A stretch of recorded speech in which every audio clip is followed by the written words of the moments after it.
Actress மீனாவுக்கு 2வது திருமணம் நடக்க போது அவங்க ரிலேஷன்ஷிப்பில் இருக்காங்க உள்ளிட்ட பல சர்ச்சைகள் அப்பப்போ சோசியல் மீடியாவில் வந்துட்டு தான் இருக்குது. ஸோ அது எல்லாத்துக்குமே ரிப்ளை கொடுக்குற மாதிரி மீனா ஓப்பன் அப்பாக ஒரு இன்டர்வியூவில் அவங்களோட திருமணம், கெரியர் உள்ளிட்ட பல விஷயங்களை வெளிப்படையாக பேசியிருக்காங்க.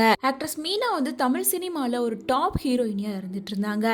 இந்த நிலையில் 2029 வித்யாசாகர் அப்படிங்கிறவங்கள மேரேஜ் பண்ணிக்கிட்டாங்க. அதுக்கப்புறமா சினிமா விட்டு விலகியே இருந்தாங்க. ரொம்ப வருஷத்துக்கு அப்புறமா கம்பேக் கொடுத்து சில மூவிஸில் முக்கியமான கேரக்டரில் நடிச்சிட்டு இருந்தாங்க. இன்னொரு பக்கம் மலையாள சினிமாலையும் நடிச்சிட்டு வந்தாங்க.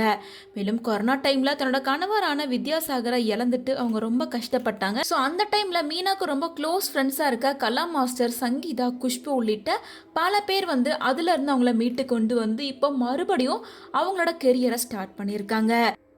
ஸோ இப்படி இருக்க சூழ்நிலையில் ஆக்ட்ரஸ் மீனாவோட 2வது திருமணம் குறித்த சர்ச்சைகள் அப்பப்போ சோசியல் மீடியாவில் வந்துட்டு தான் இருந்தது.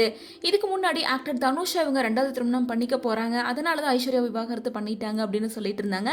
மேலும் மீனா அரசியலுக்கு வரப்போகிறாங்க, ஒரு முக்கியமான அரசியல் பிரபலம் கூட ரிலேஷன்ஷிப்பில் இருக்காங்க அப்படின்னு சொல்லிட்டு மீனாவை பற்றின பல ரூமர் சோசியல் மீடியாவில் பேசப்பட்டு வந்துச்சு. ஸோ இது எல்லாத்துக்குமே எந்த ஒரு ரியாக்ஷனும் கொடுக்காம மீனா சைலண்ட்டாக இருந்ததால் இது எல்லாமே உண்மை அப்படின்ற மாதிரி போயிட்டு இருந்துச்சு. ஸோ இந்த நிலையில் முதல் முறையாக ஓப்பன் அப் பண்ண மீனா ஒரு இன்டர்வியூவில் என்ன சொல்லியிருக்காங்கன்னா, என் மேரேஜ் மேலே ஏன் இவ்வளோ ஆர்வம் காட்டுறாங்க அப்படின்றது எனக்கு தெரியவே இல்லை. எப்போவுமே என் மேரேஜை மட்டும்தான் பேசிகிட்டு இருக்காங்க.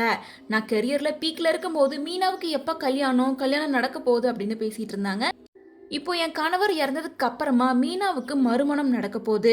எந்த நடிகருக்காவது விவாகரத்து ஆச்சு அப்படின்னா அதை என் மேரேஜ் கூட சேர்த்து பேசுகிறாங்க. நான் 2வது கல்யாணம் பண்ணிக்க போகிறேன்னு சொல்கிறாங்க. ஆனால் இது எதுவுமே உண்மை கிடையாது. நான் நடிப்புக்கு மட்டும்தான் முன்னுரிமை கொடுக்குறேன். என் மகள் கூட என் வாழ்க்கையை நான் ரொம்ப சந்தோஷமாக வாழ்ந்துட்டுருக்கேன். இப்போதைக்கு திருமணத்தை பற்றின எந்த ஒரு ஐடியாவும் என்கிட்ட கிடையாது. ஆனால் இன்னுமே நிறைய பேர் எனக்கு சோசியல் மீடியாவில் திருமணம் பண்ணி வச்சுட்டே தான் இருக்காங்க அப்படின்னு சொல்லிட்டு தனக்கு 2வது திருமணம் நடக்க போது, அவங்க ரிலேஷன்ஷிப்பில் இருக்காங்க, அரசியலுக்கு வரப்போகிறாங்க, அரசியல் பிரபலம் கூட ரிலேஷன்ஷிப்பில் இருக்காங்க அப்படின்னு சொல்லி வந்த எல்லாமே ரூமர்ஸ் தான் அப்படின்றத உறுதிப்படுத்தியிருக்காங்க.